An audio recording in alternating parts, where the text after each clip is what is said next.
Healing from a narcissistic relationship is probably one of the hardest mental and emotional things that we see people have to walk through.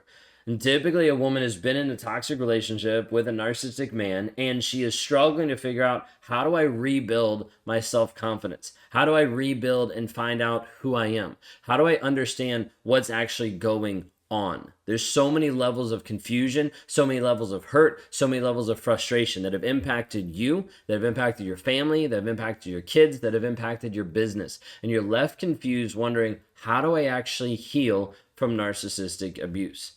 I want to let you know that a lot of times we'll see people that try to find healing in many different ways. And they find different ways that don't actually help.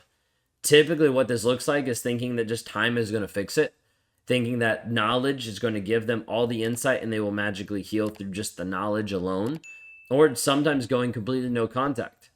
All of those are good, great tools and great resources and good steps. But just by themselves, they typically fall short. We see this a lot of times inside of therapy, where people that have been in therapy and wasted thousands of dollars working with a therapist that hasn't broken them free, that still has them stuck mentally and emotionally inside the toxic relationship. There's too many therapists out there that have a book knowledge of narcissistic abuse, but have no real life knowledge. So their best advice is giving you positive mantras or good mindsets and telling you to leave, but not actually dealing with the addiction of being stuck in a toxic relationship. You have to understand that when you're inside a toxic relationship, you typically develop a trauma bond. There's many different pieces, variations of it. Could be the hope and potential of this person. Could be the story that they're telling you. Could be the cognitive dissonance if you don't know what to believe. Could it be the intermittent reinforcement of what's good, what's bad, what's right, what's wrong, all these different things. But you develop this addiction piece. Okay, oftentimes we'll call it a trauma bond. I want you to consider for a moment, when you're in this addictive cycle and this addictive state, consider it's you standing here. Okay, so we'll just put you, and then he's over here. Okay, the narcissist is over here. And what he's done inside of building these bonds is he slowly worked on having these ropes that have you tied up. Okay? These ropes that have you tied to him. So no matter where you go, no matter how far away he is, he's got these ropes that have you tied, locked down, where he's pulling you back to him. Oftentimes we'll talk to us about a Hoover, reverse Hoover, different ways that we'll phrase it, but he's pulling you back to him. And so in healing, a lot of people are like, well, just get all the knowledge. You have all the knowledge, but he's still pulling you back. People are like, well, just go no contact. And you go no contact, and he still contacts you through a number and pulls you back. Or you be like, I don't really want to block him, and you go back. You'll have people that move away. You'll have people that work with therapists, all that kind of stuff. And if these cords don't get broken, it's almost impossible for people to leave. Now, you can look at this from a spiritual aspect and believe in the soul ties of like things that are actually connecting you like emotionally, sexually, spiritually. Okay, I think that does happen. And I think there's different things that need to happen at times to break those. Sometimes people already have broken them. Sometimes people need to break them. There's different levels of what that looks like. That doesn't always play in 100% into the addictive cycle of the trauma bond, but a lot of times it is the same concept, and a lot of times it is there. So when we talk through this piece of the trauma bond, I need you to understand it's like he has these ropes, these ties on you, and he's slowly pulling you back over and over and over again. Now, the question is, how do we actually fix this? Because just a positive mantra, just a good mindset isn't going to fix breaking these ties. Now, for instance, let's kind of pick one apart. Let's say this one right here, let's say part of it is saying, I am not good enough. You're like, wait a second, how does this make sense? Because it's an underlying story that you believe. It's an underlying thought that you believe because you're in this toxic relationship. I'm not good enough. I'm not worthy. I don't have value is a popular one when we're talking about narcissistic abuse because you start to feel that way. Is he telling you this? Not always, typically not. But he's making you feel this way. He's giving you impression. He's kind of pushing this agenda underneath. Well, if you would have done something different, I wouldn't have cheated on you. If you had done something different, then I wouldn't have left you. If you would have done something different, then insert whatever. And it sells you the story underneath that I am not good enough. And so oftentimes we have to take this and we have to be like, okay, is this actually what you believe? Sometimes it is, sometimes it's not. Sometimes the actual story is like 3 more layers down. Like there's a whole nother story here, and then there's a whole nother story here. And you've been believing something underneath each layer. Each layer, there's a different story, there's a different thought, there's a different aspect that's actually going on underneath your mindset, underneath your thought process. So the question here is like, are you actually seeing this? Do you see that you start to believe different stories? Do you start to have different ideas, different thoughts that oftentimes are impressed upon you from the toxic person? We see this happen over and over and over again, that you start to believe a different story, a different version of reality. So part of this is actually helping you rewire. Now, when we talk through this piece of rewiring, I need you to understand what it is really quick.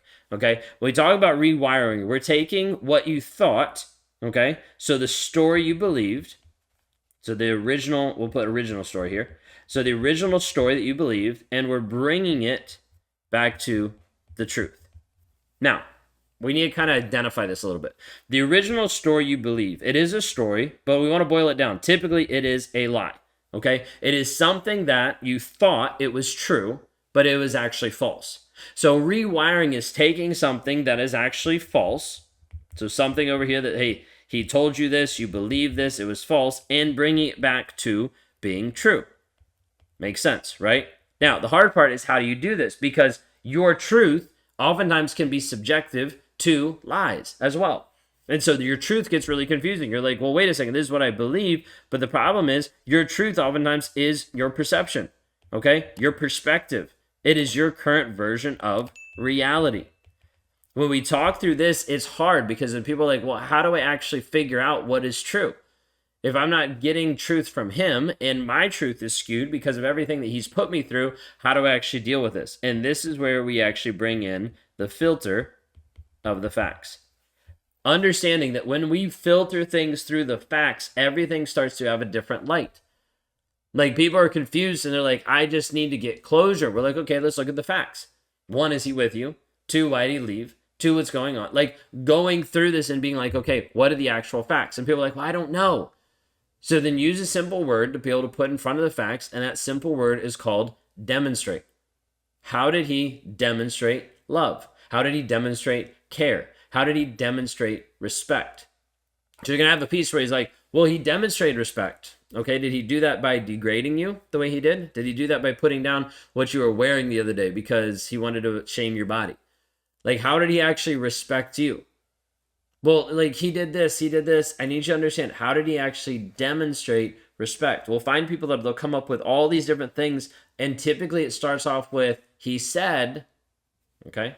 For instance, how did he demonstrate love? Well, he said that he loved me. How did he demonstrate love? Well, he provided, he paid the bills. That's great. A trained monkey can do that. How did he demonstrate love? It adds a different perspective.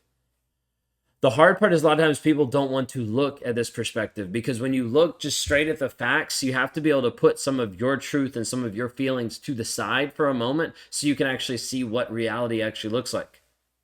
Because it's so easy, you're going to have this lie here that is actually affecting your current truth. It's affecting your current reality. And as a result, everything will be skewed in that perspective. And so in order to take from something false and to bring it all the way to something true, we have to take a hard look at the facts. And the facts have to lead the cause. Okay, there's a difference here, because when people have been in a toxic relationship, oftentimes what they have is they have their feelings that end up leading to be their facts. We have to go the opposite way. We have to say, hey, we need you to actually take a look. What are the actual facts of the situation? And then after that, we can focus on how you feel about those facts. But we have to deal with the facts first. If we don't deal with the facts first, then we will still be stuck in the land of fiction and the land of limbo, and you won't actually be free. This is the hard part, because it means we're going to have to deal with the deep, dark shit that you don't want to deal with. But that's the only way to heal. That's the only way to grow. That's the only way to develop, is to go through the pain. The hard part is many times you think, if I go through the pain, I will die in the middle of it. If I go through that experience, I will not be able to come out the other side healed. If I actually have to relive this, go through this, think about this anymore, I won't be fixed. And the problem is you're avoiding it. You're boxing it up. You're pushing it to the side, and you keep going through life thinking that it's healed, but it's still there. So then you get into the next relationship and poof, all of a sudden it comes flooding back into your mindset. And you're like, I thought I was healed from this. No, because you didn't actually work through it. You worked around it. You avoided it. You sedated from it. You ran away from it. You did anything you could to try to jump into the next relationship as fast as possible so you don't have to deal with the shit that's here now.